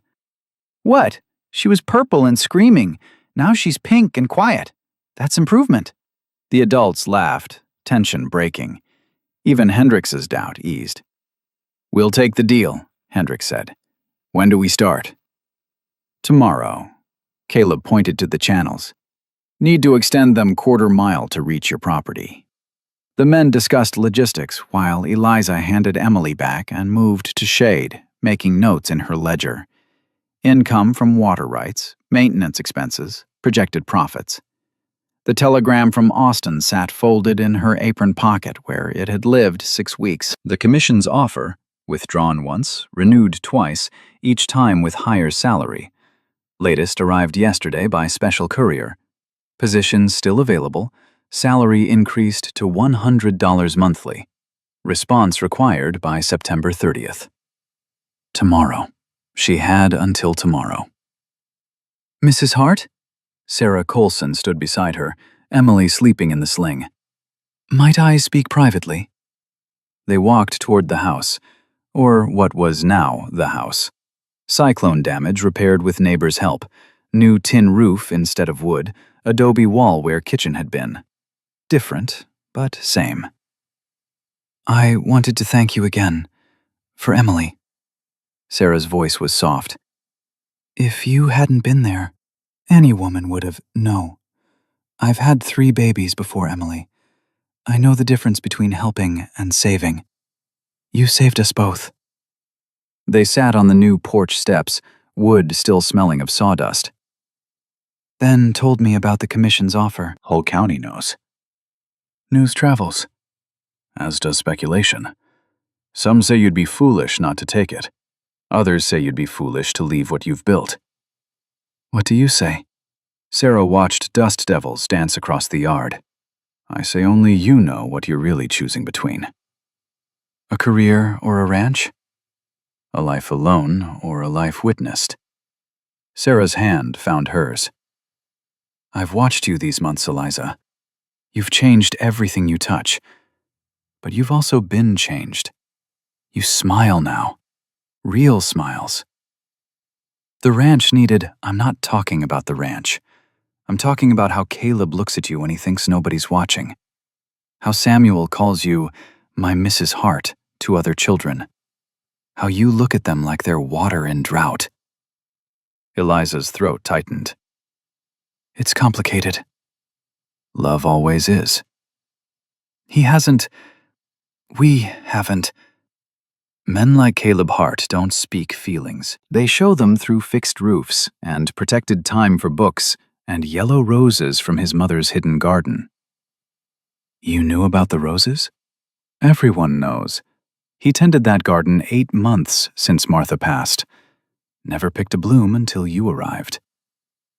Through the window, Caleb and Samuel sat at the kitchen table, heads bent over arithmetic homework. Late afternoon sun slanted across them, turning ordinary into gold. The commission offer is generous, Eliza said. It is, but my grandmother said women spend whole lives being told what's valuable. Beauty, money, position. But value is what you can't bear to lose. Sarah left, walking back to where men debated pipe placement. Eliza remained on steps, watching sun drop toward horizon. You're going to leave. Samuel's voice made her jump. He stood in doorway, face tight with held tears. Samuel, the commission letter. I saw it. Pa saw it too. Pretends he didn't, but he did. It's a good opportunity. For you or for us? Bitterness sharp as barbed wire. We're fine now. Got water, cattle gaining, army contract secure. Don't need you anymore. The words landed like slaps. Is that what you think? I'm only here because you needed me, aren't you? He picked at a splinter. You came because we advertised, stayed because we were desperate. Now we're not, so I should go? I don't know. Ma left even though she said she wouldn't, said she'd fight, but then just stopped. Your mother was sick, and you're not. You could stay if you wanted, but you don't. We're not enough. Pa's not enough. I'm not enough. Samuel Constantine Hart. Look at me. He turned reluctantly, tears streaming. You are more than enough. Brilliant and brave and kind. Any woman would be proud to call you son, but not you. I didn't say that. You didn't say anything. 6 weeks with that letter, and nothing. He was right. She'd held the decision close, afraid to examine it. I was scared. Of what? Of wanting something I might not be allowed to have. Pa wants you to stay. Won't say it because he thinks you deserve better than a broken ranch and someone else's kid. This ranch isn't broken, and you're not just someone else's kid. Then why won't you stay? Before she could answer, Caleb appeared. Samuel, go help Thompson's boys. But Pa, now! The boy ran off. Caleb took his place, careful to leave space between them. Boys attached. Just the boy? The question hung like dust in light. Caleb picked up a piece of straw, twisting it. You've read the commission's letter. Saw it on the table. $100 monthly is significant. It is. More than the ranch clears in 3 months. Yes, he nodded. Be foolish to turn down. Would it? He stood abruptly. Need to check pump pressure. Caleb, we managed before you came. We'll manage if you go. He walked away, stride long and purposeful, but she'd seen his hands shake, heard his voice crack on go. Sunset painted everything red. Barn, corrals, channels carrying water to dead land. Their ranch, their water, their miracle. She stood, decision crystallizing. Tomorrow the commission's man would arrive on noon train. She'd meet him, but not for the reason anyone expected. Inside she found her good paper. Her pen moved across the page. To the Territorial Banking Commission. Thank you for your generous offer. However, I must decline the position of traveling investigator. I have recently entered into a business partnership requiring my full attention, developing water resources in drought-affected regions.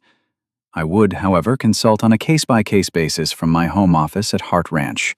My rate would be $20 per investigation plus expenses.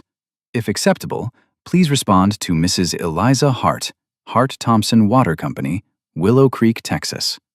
Respectfully, Mrs. Eliza Hart, Chief Financial Officer, Hart Thompson Water Company. She folded the letter, sealed it with candle wax. Tomorrow she'd give it to the commission's representative. Tomorrow she'd choose the life she was building over the life offered. A sound made her look up. Caleb stood at the new well, working the pump handle, though the tank was full. Water splashed, turning dust to mud. Wasting it, this precious thing they'd fought to find. She walked outside, approaching slowly. In dying light, she could see his shoulders shaking. Caleb? He didn't turn. Tank's overflowing. I can see that. Should stop pumping. Yes. But he kept working the handle, water pooling around his boots. I can't ask you to stay. Wouldn't be fair. You deserve more than this hard life. What if I don't want more? What if I want exactly this? The pump handle stilled. He turned, face streaked with more than spray. You'd be giving up everything. No. I'd be choosing everything. His hand came up to her face, trembling, thumb tracing her jaw. Eliza. A shout cut him off. Samuel's voice, high with panic. Pa! Mrs. Hart! Come quick! There's a rider with a fancy woman, and she looks mad, and I think it's... They turned toward the road. In the last daylight, a hired carriage rolled toward them, dust rising behind it. Even from here, Eliza could see purple silk, elaborate hair, a parasol held like a weapon. Charlotte. Her sister Charlotte had come to Texas. Charlotte stepped down from the carriage like royalty descending to inspect peasants. Her purple silk dress collected dust immediately. The ostrich feathers in her hat wilted in the Texas heat.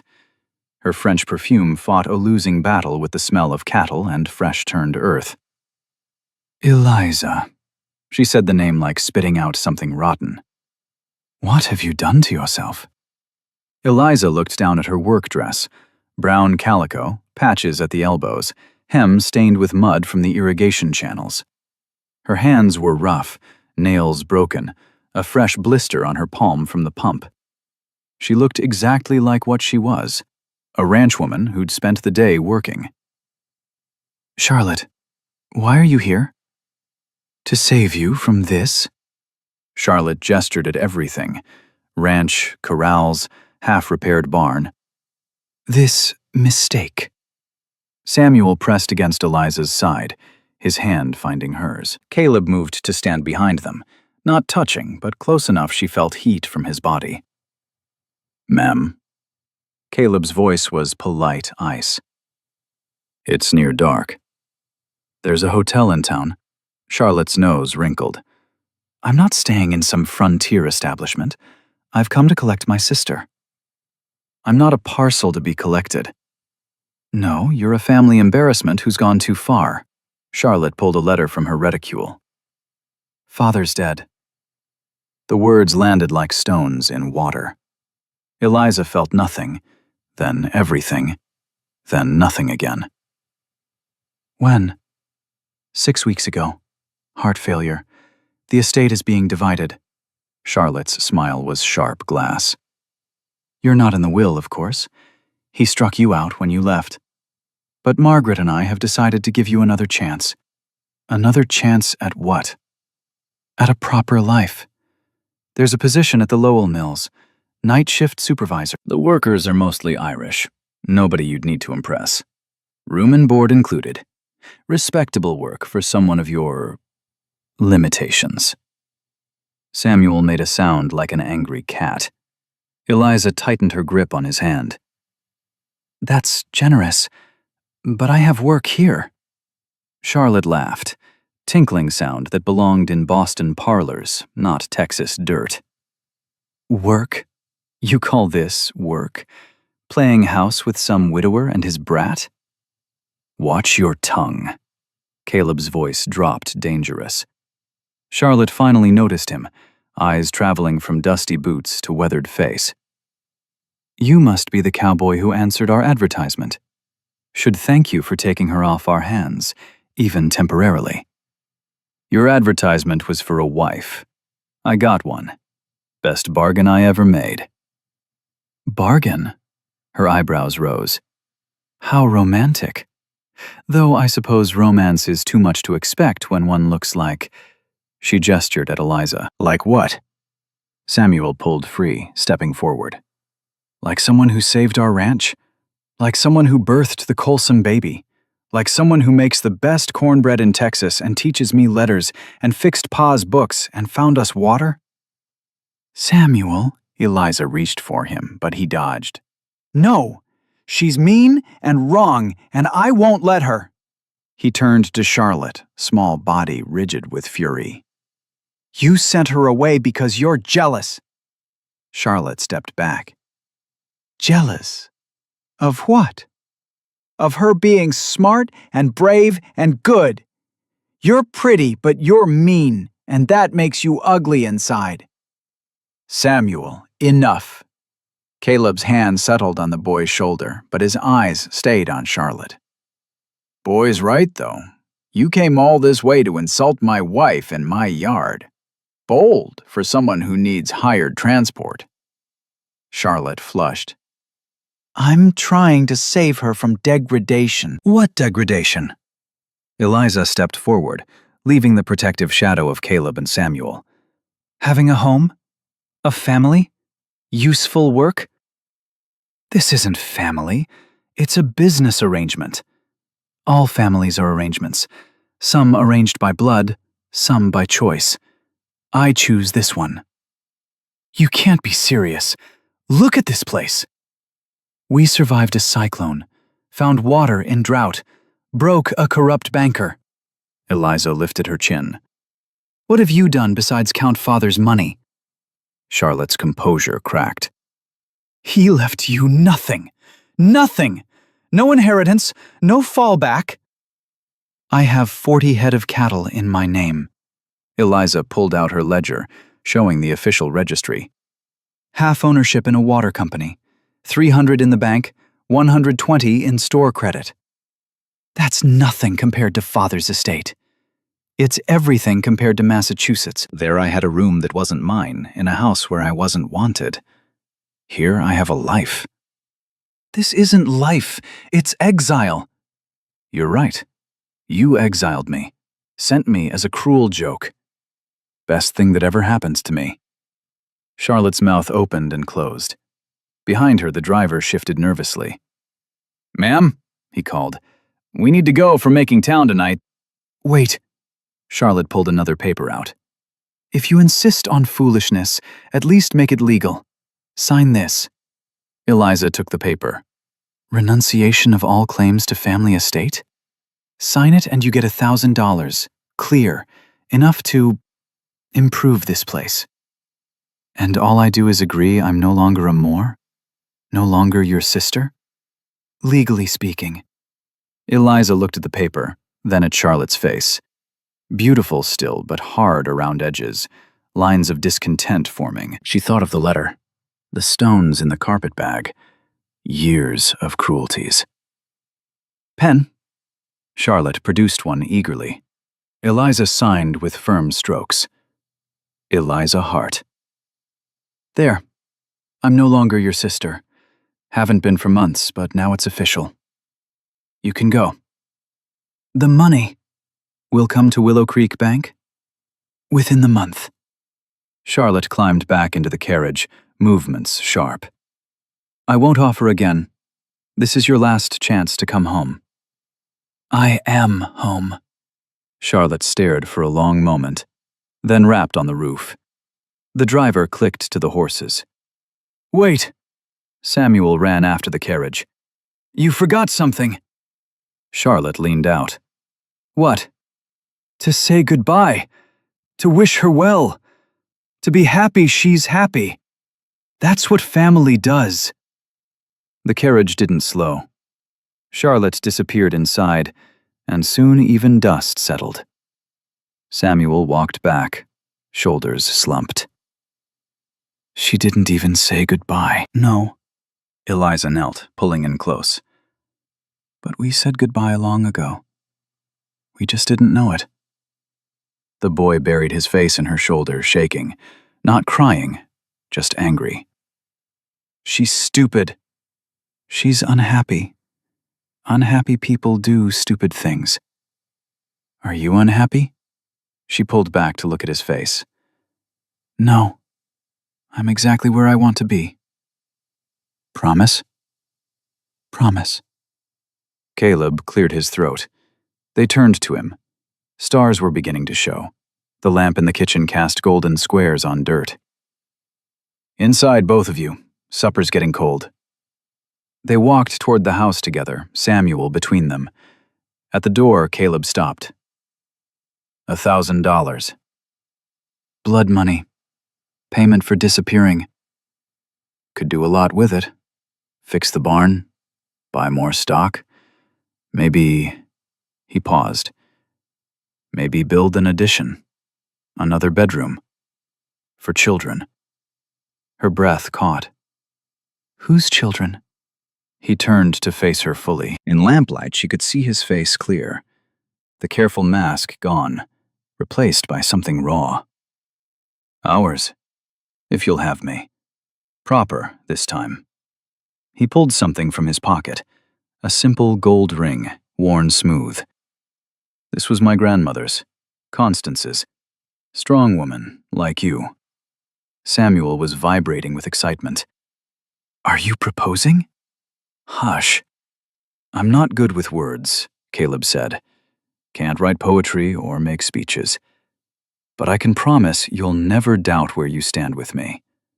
Partner in everything. Ranch, water company, all of it. Equal. Legal. Yours as much as mine." "And if the ranch fails? If drought comes back?" "Then we fail together. Or find another way together." He stepped closer. "I'm not asking you to give up commission work. $20 per investigation is good money. I'm asking you to make this your base. Make us your family, official and permanent." The ring caught lamplight as he held it out. Not fancy, not perfect, but solid and real. "Samuel, what do you think?" The boy launched himself at her, arms wrapping around her waist. "Say yes, please! I already told everyone at school you're my mother." "You did?" "Well, stepmother, But Tommy Hendricks says that counts if everybody agrees. She looked over his head at Caleb. Everybody?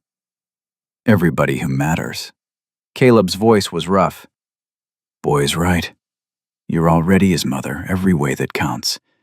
Already my partner in everything but name. But I want the name, too.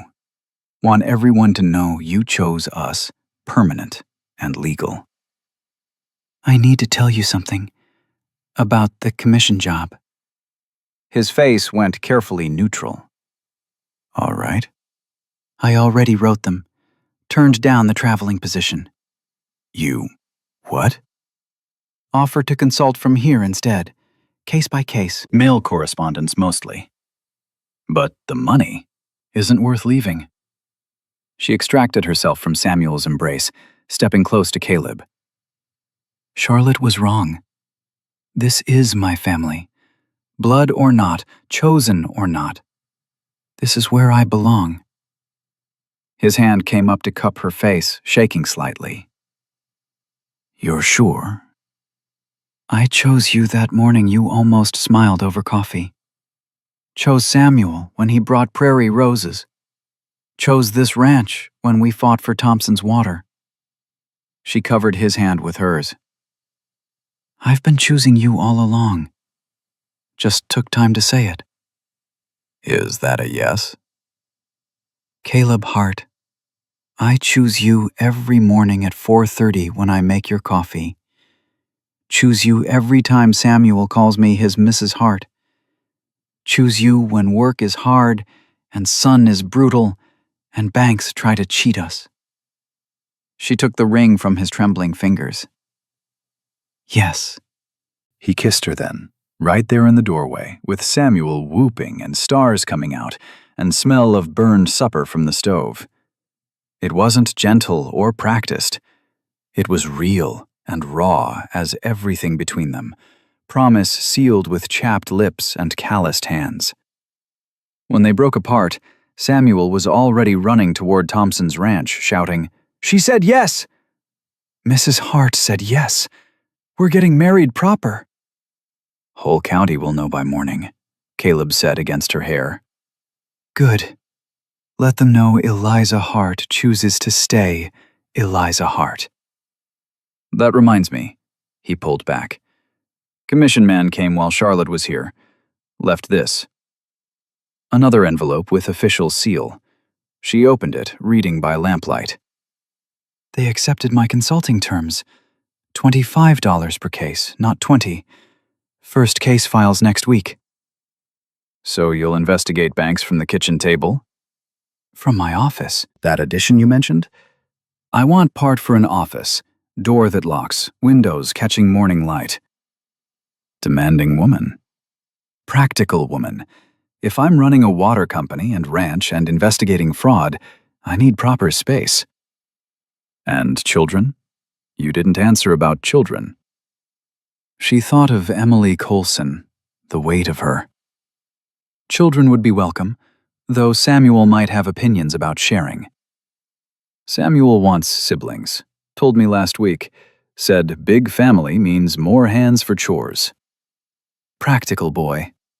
Takes after his new mother. The word mother settled over her like a quilt. Through the window she could see Samuel had lit a lantern, light bobbing as he ran back. We should eat. Supper's burning. Let it burn. But he followed her inside anyway. They ate bread and cheese instead, Samuel chattering about wedding plans. The ring caught light on Eliza's finger. Oh, Samuel jumped up. This came earlier. He pulled a package from behind the flour tin. Inside was a leather-bound book, gold embossed. Advanced Accounting Principles for Agricultural Enterprises by Professor James Whitman, Harvard College. The note was short. Mrs. Hart, heard of your work through the commission. This might prove useful. Would be honored to correspond about your methods. J.W. Harvard wants to write to you, Caleb said, wonder in his voice. About arithmetic. Your arithmetic saved the county. Our arithmetic. Our ranch. Our water. Our family. Our life. Outside, neighbors were arriving, drawn by Samuel's shouting. Thompsons, Colsons with baby Emily, Hendrick's family. Someone brought a fiddle. Someone else, whiskey. Sarah Colson was crying happy tears. "Ready?" Caleb held out his hand. She took it, fingers interlacing, calluses matching calluses. "Been ready since I stepped off that train." They walked out to meet their neighbors, their community, their chosen family. Stars brilliant in October sky. New well pump gleamed in lamplight, water trickling through channels, turning dead land green. Charlotte was halfway to town now, carrying renunciation papers and $1,000 of guilt. Let her have them. Eliza had something worth more. Life built from arithmetic and courage, water and trust, choice and commitment. "Mrs. Hart," someone called. "Tell us wedding plans." She looked at Caleb, who nodded. "Saturday. This Saturday. Right here. Beside the well that saved us all." The cheer could probably be heard in town, maybe even Massachusetts, where two sisters would wonder at the sound and never know it was their discarded stone, becoming cornerstone of something beautiful. Daniel grabbed her hand, pulling toward the celebration. "Come on, Ma. They're dancing." Ma. Not Mrs. Hart anymore. Ma. She let herself be pulled into the circle, Caleb's arm solid around her waist, Samuel's hand tight in hers.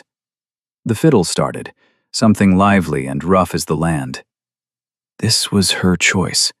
Not the elegant life her sisters had, not the respected position the commission offered, but this. Dust and drought and distance. Arithmetic and irrigation. A man who showed love through fixed fences, and a boy who brought prairie roses. As they danced under October stars, she thought she heard something in the wind. Maybe Martha's approval. Maybe Constance's blessing. Maybe just water flowing where desert had been. Either way, she was home. The first time I saw Eliza Hart teach arithmetic to a room full of ranchers' wives, I understood how one woman could change an entire county. She stood at the church blackboard, chalk dust on her sleeves, showing them how Hutchins had been stealing through false numbers. "Check every receipt," she said. "Numbers don't lie, but the men writing them might." By noon, those women had found $400 in overcharges. By evening, they'd formed the Willow Creek Women's Accounting Society. They meet every Tuesday now, ledgers in hand, protecting their families with arithmetic. Some say Eliza's too plain to matter. They haven't seen her turn daughters into bookkeepers, sons into scholars. Beauty fades. Cleverness entertains. But practical wisdom builds communities that last. Disclaimer.